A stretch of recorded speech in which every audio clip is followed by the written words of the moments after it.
और अब नोएडा से इस वक्त की बड़ी खबर, यूट्यूबर एल्विश यादव गिरफ्तार। तो रेव पार्टी मामले में ये गिरफ्तारी हुई है। सेक्टर 113 थाने की पुलिस ने इस गिरफ्तारी को अंजाम दिया है। तो इस वक्त की ये बड़ी जानकारी नोएडा से आपको बता रहे हैं। तो लगातार एल्विश यादव पर संकट के बादल मंडरा रहे थे और अब YouTuber Elvish Yadav rave party मामले में गिरफ्तार हो चुके हैं। तो सेक्टर 113 थाने की पुलिस ने इस गिरफ्तारी को अंजाम दिया है। तो आपको बता दें, रेव पार्टी में सांपों के जहर का ये पूरा मामला था।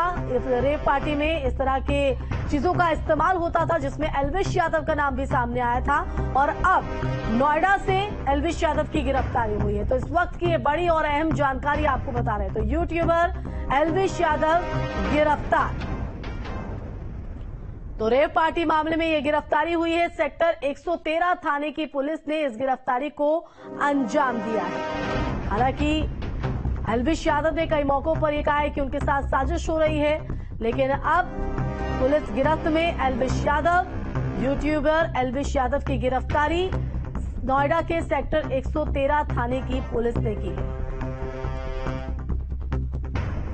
तो ये बड़ी जानकारी आपको बता रहे हैं नोएडा से इस वक्त की। तो बिग बॉस फेम भी रह चुके हैं एल्विश यादव और युवाओं पर उनका अच्छा खासा वर्चस्व है, लेकिन उस बीच ये बड़ी जानकारी यूट्यूबर एल्विश यादव से जुड़ी हुई। एल्विश यादव को रेव पार्टी मामले में गिरफ्तार कर लिया गया है। अब उनसे पूछताछ, क्योंकि एक बड़ी फेहरिस्त जो है वो सवाल और जवाबों की बनाई गई है। संवाददाता अमित चौधरी हमारे साथ जुड़ गए हैं। अमित, यूट्यूबर एल्विश यादव पुलिस गिरफ्त में, क्या जानकारी? बिल्कुल, देखिए, एल्विश यादव को दोबारा पूछताछ के लिए बुलाया जा सकता है। ये जानकारी न्यूज स्टेट ने भी अपने दर्शकों को कुछ दिन पहले दी थी, क्योंकि एल्विश यादव और उसके साथ कई लोगों पर रेव पार्टियों में सांप और उसके जहर की सप्लाई करने का आरोप लगा था। पिछले दिनों भी पूछताछ की गई और इस मामले में कई लोगों को गिरफ्तार भी किया था। हालांकि उनकी जमानत हो गई, लेकिन जो एल्विश यादव और उसके साथी बताए जाने वाले लोगों के पास से पदार्थ मिला था वो कोबरा का जहर निकला। उसकी रिपोर्ट भी पिछले दिनों राजस्थान की लैब से आई थी। उस रिपोर्ट के आने के बाद में इस बात को माना जा रहा था कि आपके जहर का किस तरीके से यूज किया जाता था। इन तमाम सवालों को लेकर पुलिस पूछताछ कर सकती है और सूत्र इस बात का जरूर दावा कर रहे हैं कि एल्विश यादव की गिरफ्तारी कुछ ही देर में पुलिस बताएगी, लेकिन अभी तक पुलिस अधिकारियों का क्या है कि उसको हिरासत में लिया गया है और गहनता से पूछताछ की जा रही है। पिछले तकरीबन 1 से 1.5 घंटे से एल्विश यादव से पूछताछ की जा रही है और वो तमाम सवाल जो इस जांच में सामने आए थे, क्योंकि पुलिस चार्जशीट भी इसमें तैयार कर रही है, और जो जांच में सवाल सामने आए थे, जो दूसरे आरोपी पकड़े गए थे, उन आरोपियों के बयानों के आधार पर, एल्विश यादव के बयानों के आधार पर, वो कौन कौन से ऐसे फार्म हाउस हैं दिल्ली एनसीआर में जहां इन सांपों को लेकर बुलाया जाता था। इनके साथ में कई वीडियो भी सामने आई थी, जो गाने फिल्माए गए थे, तो उन तमाम वीडियो से संबंधित भी पूछताछ की जाएगी। इस पूरे मामले को लेकर विभाग के अधिकारी और बाकायदा सवालों की एक सूची भी अमित यहाँ पर तैयार की गई है, जो तमाम सवाल एल्विश यादव के सामने दागे जाएंगे और उनसे एक बड़े खुलासे होने की भी उम्मीद पुलिस जता रही है। बिल्कुल, देखिए, एक बड़े नेटवर्क के तौर पर जब पीएफए द्वारा ये एफआईआर दर्ज कराई गई थी थाना सेक्टर 49 में, तो बड़े कई सवाल उसमें उठाए गए थे और साफ तौर पर पीएफए के जो पदाधिकारी हैं उनके द्वारा ये कहा गया था कि पिछले काफी दिनों से दिल्ली एनसीआर और हरियाणा के कई इलाकों में सांपों की तस्करी की जाती है। उनको बाकायदा रेव पार्टियों में बुलाया जाता है, स्नैक बाइट के साथ साथ सांपों का जहर भी परोसा जाता है। तो उन तमाम आरोपों को लेकर एक सवालों की बड़ी फेयर लिस्ट पुलिस के पास है और पुलिस ने पिछले दिन भी नोटिस दिया था बुलाने के लिए, लेकिन उसके बाद एल्विश यादव नहीं पहुंचा था।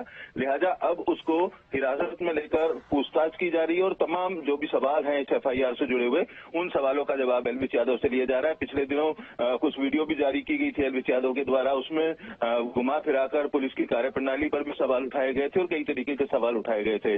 उसी के बाद से लगातार इस बात को माना जा रहा था कि जो भी सबूत अभी तक पुलिस के हत्थे लगे, उन सबूतों के आधार पर एल्विश यादव को कभी भी पूछताछ के लिए बुलाया जा सकता है, लेकिन सूत्र इस बात की पुष्टि कर रहे हैं कि एल्विश यादव की गिरफ्तारी हो चुकी है। तो यानी अब ताबड़तोड़ एक्शन जो है वो एल्विश यादव पर देखने को मिलेंगे अमित? बिल्कुल, देखिए, जिस तरीके से सोशल मीडिया पर अलग अलग तरीके से कई बार एल्विश यादव की मारपीट की वीडियो सामने आई है और उसको लेकर लगातार सवालों में घिरे रहे हैं, लेकिन अब जिस तरीके से नोएडा पुलिस द्वारा बुलाया गया और काफी देर से पूछताछ की जा रही है, तो माना जा रहा है ताबड़तोड़ एक्शन एल्विश यादव पर भी होगा। एल्विश यादव के साथ उन वीडियो में दिखने वाले जो बाकी लोग हैं उन पर भी एक्शन आने वाले समय में दिख सकता है। तो बिल्कुल मुश्किलें लगातार एल्विश यादव की बढ़ते हुए तो रेप पार्टी मामले में ये गिरफ्तारी हुई है।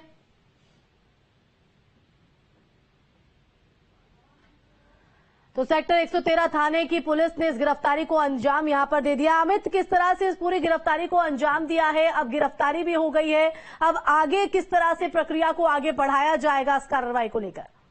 देखिए, जो जानकारी मिली है, थाना 113 इलाके के सरफाबाद गांव के किसी फार्म हाउस में आज एलविश यादव पहुंचा था और उसके बाद पुलिस को भी पूछताछ के लिए एलविश यादव की तलाश थी, तो वहीं से उसको 113 थाने में लाया गया है। पूछताछ उससे की जा रही है। हालांकि ये अभी कहना जल्दबाजी होगा कि पुलिस ने गिरफ्तारी दिखाई है। हालांकि पुलिस अधिकारी इस बात को जरूर कह रहे हैं कि हाँ, वो पुलिस की हिरासत में है और उससे गहन पूछताछ की जा रही है। तमाम जो सवाल नोएडा पुलिस के हैं, उन सवालों को लेकर पूछताछ की जा रही है। और आज सरफाबाद गांव में किस चीज के लिए एलविश यादव पहुंचा था, क्योंकि पिछले दिनों भी जब ये गिरफ्तारी हुई थी तो सरफाबाद के पास ही एक गांव के जो मैरिज होम है वहां पर सांप लेकर ये लोग पहुंचे थे और वहीं से गिरफ्तारी की गई थी। तो आज किस चीज के काम के लिए नोएडा पहुंचा था और यहाँ किस तरीके की गतिविधियां थी, उन तमाम चीजों को लेकर भी पूछताछ की जा रही है। बिल्कुल, इस पूरे केस में एलविश यादव के साथ उसके साथियों को भी आरोपी बनाया गया है। और थोड़ा अगर हम पीछे जाएं अमित, तो पूछताछ एलविश यादव से हुई थी। जो जवाब एलविश यादव की तरफ से दिए गए थे, पुलिस उससे संतुष्ट नजर नहीं आई थी और यही माना जा रहा था कि एलविश यादव से एक बार फिर पूछताछ हो सकती है। लेकिन अब गिरफ्तारी हो गई है, तो क्या साथियों पर भी इस तरह से शिकंजा कसता हुआ नजर आएगा?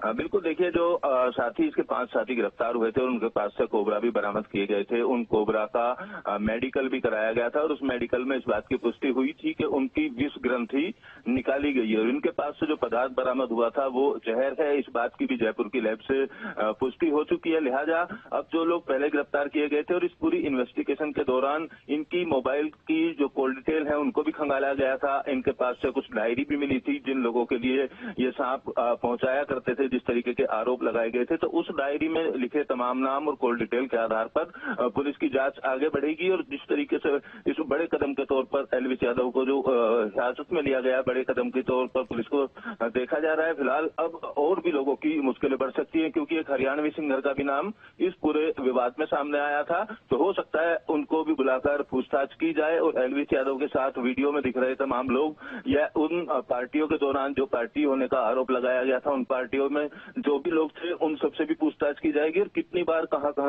सांपों को बुलाया गया और किस तरीके से उनका इस्तेमाल किया जाता था, इन सारे सवालों के जवाब हो सकता है कुछ ही देर बाद पुलिस दे।